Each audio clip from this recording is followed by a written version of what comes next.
Hello aspirants, looking at current affairs for 20th Jan. The news items that we have picked up from the Hindu are these 12. We'll discuss them in detail.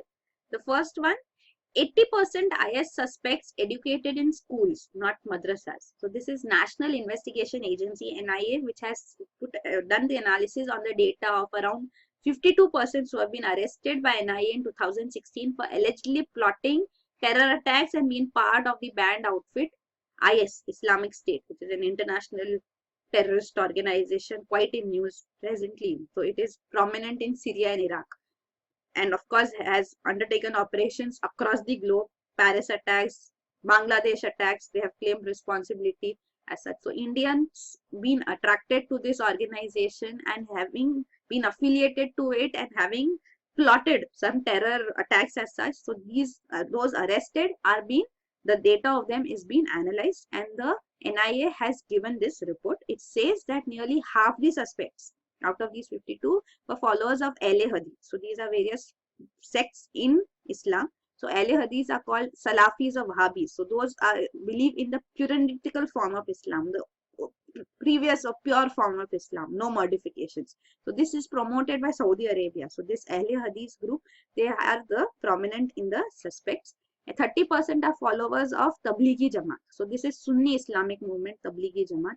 20% were Deobandis. So these are is this Islamic school as such, Deobandi sect. Then another sect is Barelvi sect. So from Barelvi sect there was none. So this is the data being provided.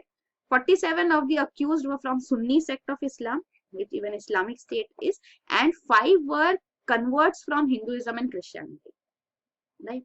So all these 5, they belong from Kochi in Kerala. So they belong into this region.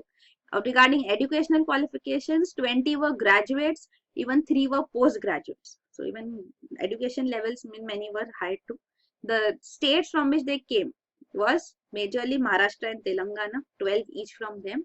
4 from UP, Rajasthan, Tamil Nadu, 1 from Jammu and Kashmir, Madhya Pradesh and Delhi each. So then again with respect to income, 30 were from middle income group and 9 were from upper middle income group too. So they were educated, having good income levels too, and still they indulged in such activities. So what actions or what precautions the government needs to take place on these aspects, that has to be understood as well now. The next news item is milestone in cryogenic engine paves way for GSLV Mk3. So this is the cryogenic rocket engine which is being developed. So this engine's name is CE-20, which has been developed. So cryogenic engine, cryogenic basically means be able to work at very low temperatures. So at very low temperatures, substances can be compressed to such an extent at such low temperatures that they can be easily fitted in. Because what is seen is in spacecrafts, the major hindrance is the fuel space which is taken. So satellites being carried by the rockets, take lesser space than the fuel. So how can fuel be compressed and used? So this compressed fuel can be used through cryogenic rocket engine. So this cryogenic technology is very much important in space technology. So we are developing a cryogenic engine, and that is CE-20. So this will be used in the country's most powerful satellite launcher, GSLV Mark 3, Mk3. And this has presently passed, the CE-20 engine has passed the high altitude flight acceptance test. So once this is put into effect, this will double ISRO's lifting power for communication satellites. So it will be around 4,000 kilos which can be taken by ISRO for communication satellites. So GSAT-19 communication satellite, which weighs 3,200 kg, that is planned to be sent in space in March 2017 by ISRO by GSLV Mark 3. So we'll hear about this presently. So news presently was the cryogenic engine test which CE-20 passed. So that was the news. So this is regarding the cryogenic technology too. So we have undertaken for earlier test too, and we have been successful. And India is only the 6th country to have cryogenic technology. The other 5 are USA, Russia,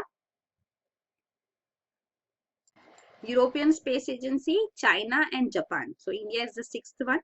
We have indigenously developed this cryogenic technology, cryogenic engines. You can see they use liquid oxygen. So it's very low temperature. Liquid oxygen at minus 253 degrees Celsius. Liquid hydrogen at minus 183 degrees Celsius. So this is the fuel use, they provide the thrust needed in the final stage of the rocket to put satellites in space. So this also, GSLV Mk3 would have its third stage, which would be the cryogenic stage. So cryogenic engines are required to put in heavy satellites in space. So this GSLV can be used to put satellites in geosynchronous orbit, GTO, geosynchronous transfer orbits through using cryogenic engines. Earlier we were using our PSLV, Polar Satellite Launch Vehicles, to launch geostationary satellites, satellites in geosynchronous orbit, because PSLV project has been quite successful of India.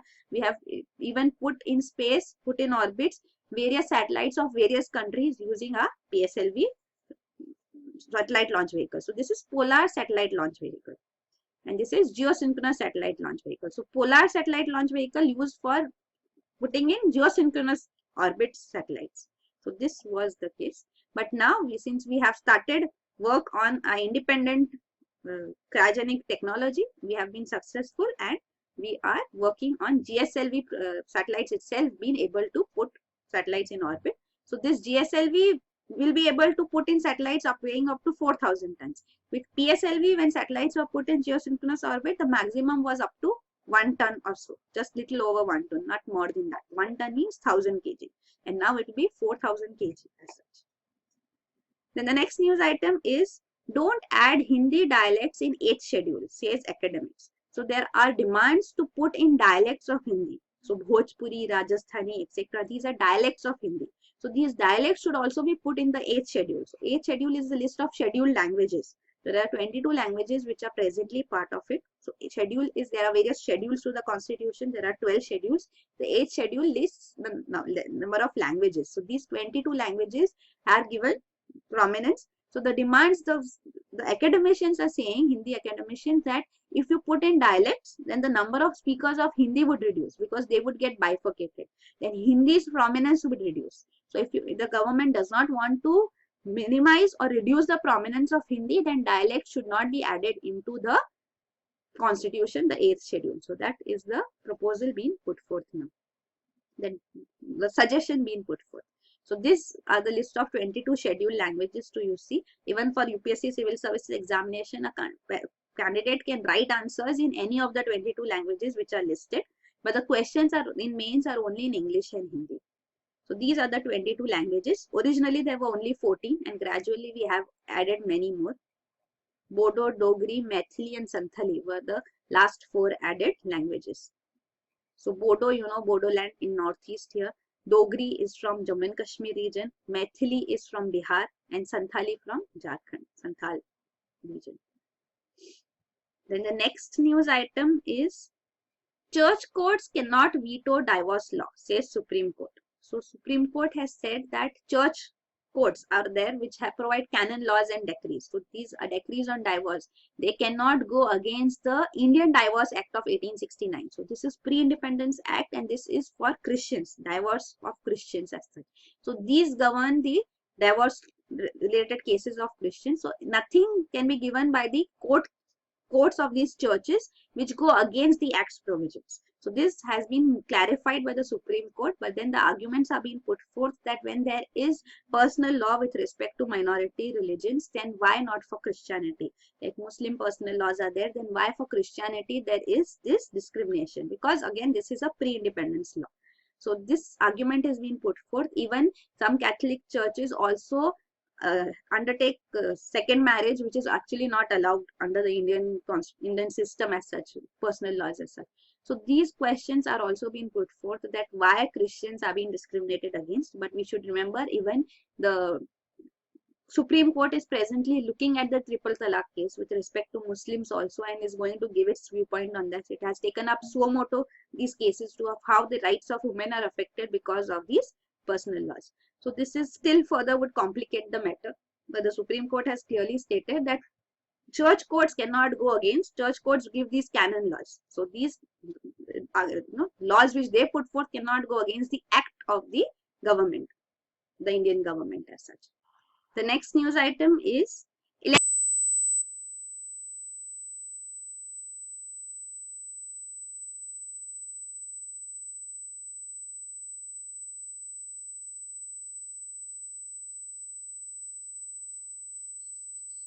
government had postponed union budget because of the elections being scheduled in states. So this decision would be taken by Election Commission on the budget announcement as such too, after studying these details. This of course will come again in news. We'll discuss it again. Presently, this is the news.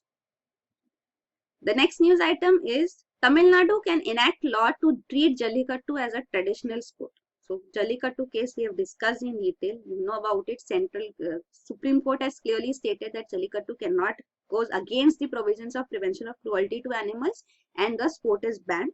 But then the Attorney General of India, Mr. Rohatgi, is saying that the state government can pass a law saying that Jallikattu is a traditional sport because sport is a state subject, so it can be declared as a traditional sport. They can pass laws ensuring that no cruelty is conducted on animals and Jallikattu can take place. So that's alternative route because it's a politically sensitive issue. We are seeing there's huge protest in Tamil Nadu, huge marches. Chennai even has seen day-night people vigil, which is there supporting Jallikattu. So such initiatives or alternatives have been put forth that state government can pass a law or an ordinance can also be brought forth on Jallikattu, but ensuring that no cruelty is meted on animals.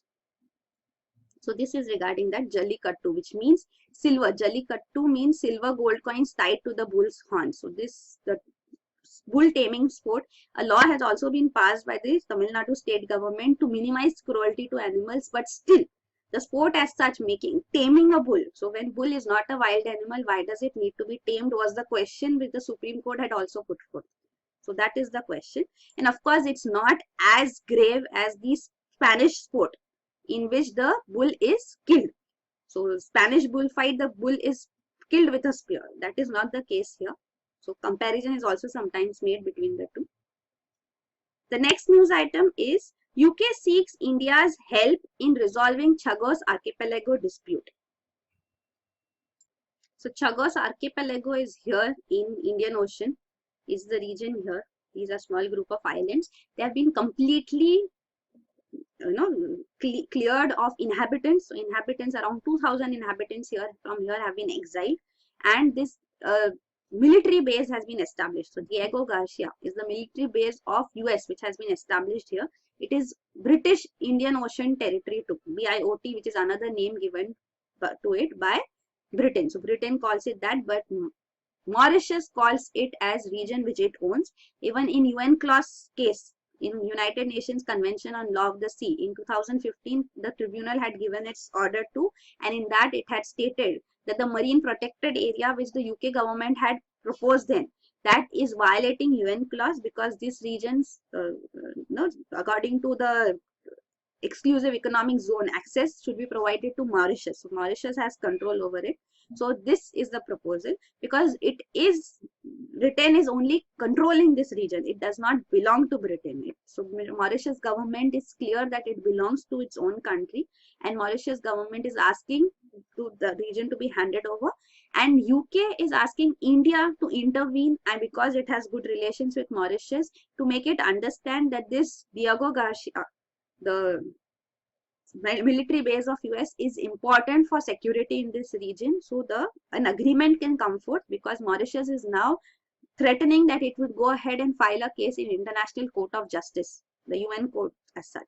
So that of course Britain does not want. So we'll have to see what happens, because this marine protected area which was brought in by UK in this Chagos Archipelago in 2010 did not include this Diego Garcia region, but it was not compatible with Britain's obligations under the UN Convention on Law of the Sea. So that is the case right now. It is, even Diego Garcia's lease has been increased up to the year 2036, lease which has been provided to US. So Chagos Archipelago actually has to be returned by UK, but then in November 2016, UK government announced in Parliament that it will not resettle the islanders on the ground too, which have been exiled, because of the feasibility, defense and security interests, and it will be a cost to the British taxpayers too. So there is no announcement of bringing this island back, giving this island back to its inhabitants. So that is regarding this Chagos Archipelago here.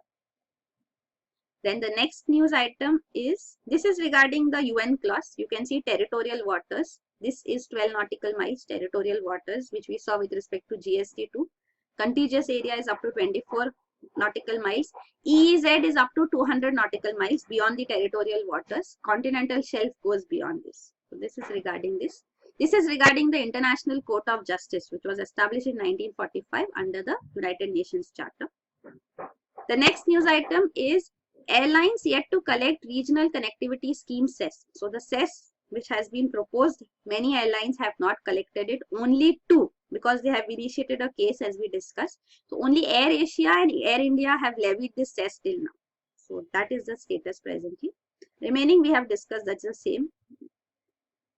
The next news item is Center awards rupees 60.9 crore as prize money for digital payments. So the digital payments prize money, which was announced in December 2016, the scheme Lucky Grahak Yojana for users, and Digi Dhan Vyapar Yojana for the merchants, so who are promoting this, undertaking this digital transactions payment. To promote them, these prizes were announced, and these are done in Digit Dhan Melas, and government plans to have many more such Digit Dhan Melas in which these prizes would be announced with lucky draw.